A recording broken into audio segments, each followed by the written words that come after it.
Hello, I'm Rick Joyner, and this is a prophetic perspective on current events from our video special bulletin. But I want to address a couple of things. I got a lot of great feedback from you guys who seem to be so interested and encouraged, about us going up and meeting with some of our congressmen and congresswomen. And it really was a special time. And I heard from some of them this week too. They're just begging us to come back and do something on a regular basis, which I think we are. And but do keep praying for your congressmen, your senators, and our president. We need to pray for those in government, but the conservatives especially, they're just getting hammered up there, and they're fighting. They're on the front lines, just getting beat up almost every day, and it means so much to them just to get an encouraging email or telephone call or something. So if you could do that, that'd be great. But I wanted to address something else. While I was in that meeting of, there's a number of congressmen and congresswomen. It really caught my attention. The congresswomen who were in that meeting had extraordinary authority on them, and spiritual authority as well as authority. And I thought these are truly remarkable leaders. And some of them you're going to hear about. One of them I've seen on the news constantly lately doing interviews and all. That was Michelle Bachmann. But she's, I just was taken by her at first. This girl really has something on her. And then I spent a while this week talking to Sarah Palin on the phone and trying to encourage her and tell her how much we appreciated the incredible campaign she ran.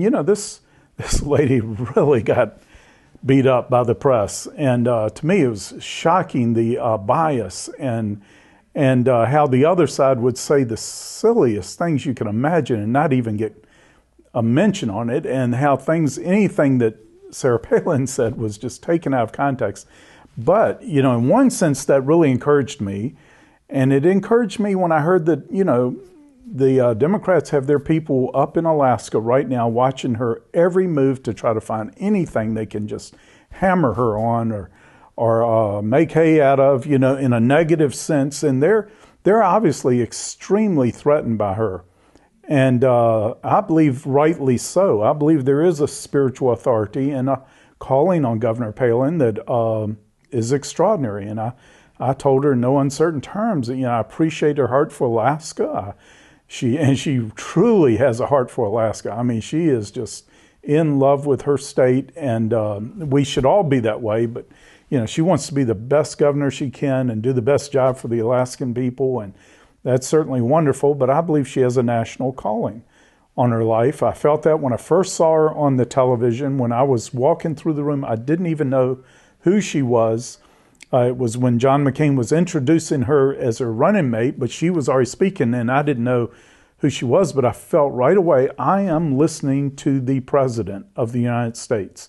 And it's just a strange feeling. I have prophetic feelings like that, and they come true. And even though I didn't share it publicly, I shared it with a number of people over the last few years, but I felt the same thing when I heard Obama speak at the Democratic Convention. This guy has a calling on his life and authority, whether you think it's good or evil or what he's doing up there, and I believe he is, and I'm still praying for the man. I'm praying for the man to get a revelation and to be sent godly counselors. I'm deeply concerned about the way things are going and the way things are being run, but up there in Washington, the bills that are being passed, to me, some of them are just, I can't even connect with them, can't understand what they're trying to do. But I'm not giving up on the man.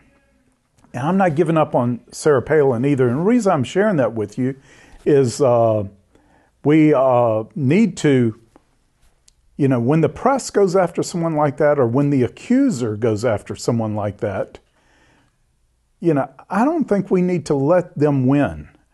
I don't think we need to let the media win and just beat someone down like that. And we've let it happen in the past. We've let it, some of our really good people. I met Dan Quayle, knew him a little bit, and just the way he was ridiculed. He is a brilliant man. Even the Democrats in the Senate said that he was one of the most brilliant senators, and yet the media painted him as some buffoon. And, and it just wiped out his career. And I think he could have been an incredible public servant. We cannot allow the media to win with Sarah Palin. I don't believe that. I'm going to stand up, and I want to encourage her, but encourage you too. We need somebody like her. But it really got my attention with these Congresswomen. There seems to be an extraordinary authority coming on women and for leadership in government. And, I know a lot of Christians don't believe women should carry that kind of authority, but I do. I personally do. I really believe that we need some more Margaret Thatchers. And I believe, that's what I've been praying for the Lord to raise up. I look forward to the first woman president. I'm not ashamed of that. And, but I think we've got some extraordinary leaders raising up. And in these times, when it seems that there is such a void of leadership, it may be coming through places and people we're not expecting. And I'm sharing this with trying to encourage you to open the eyes of your heart, open your eyes. I want the Lord's leadership, whoever it comes through. And I think we're going to have some extraordinary women to arise with leadership for our country. And I'm excited about it. So that's the main thing I wanted to share in this bulletin. And, we're about to have an Honoring the Mothers conference here at Heritage in May. And this is a key to our country. This is, we hosted a Honoring the Fathers conference last year that the Lord had shown me that this is something we needed to do. He showed it to me in a dream. We set about to do it. Conferences is a ministry we have. It's something we do. We said, we don't know what to do. We're just going to get together and try to honor the spiritual fathers and do the best we can. A lot of our folks thought it was the most important conference we'd ever done. It was truly remarkable. The Honoring the Mothers conference coming up in May is going to be no less crucial. Now, we really need spiritual fathers and mothers, and we need to honor them. The promise, the commandment is that it may go well with you, and you may dwell long in the land that the Lord's given to you. And I believe our country, we've been given one of the greatest lands anywhere ever from the Lord, and I want to dwell long in it, and I want us to dwell long in it. I know, more than just the details of the stimulus plan and everything else, a real foundation of our true recovery is going to be the recovery of the basic command of the Lord to honor our fathers and our mothers. I believe honoring the mothers is a real key to abortion being changed, where there wouldn't be any abortion, not just because a law is passed or Supreme Court made a decision, but because we so esteemed life. We so esteemed motherhood that it was just honored and esteemed so much that women couldn't wait to have children. And they would honor and esteem those children and because of the way we honor and esteem them in that great ministry. Think about it. How many of you had a mother? See how important that is?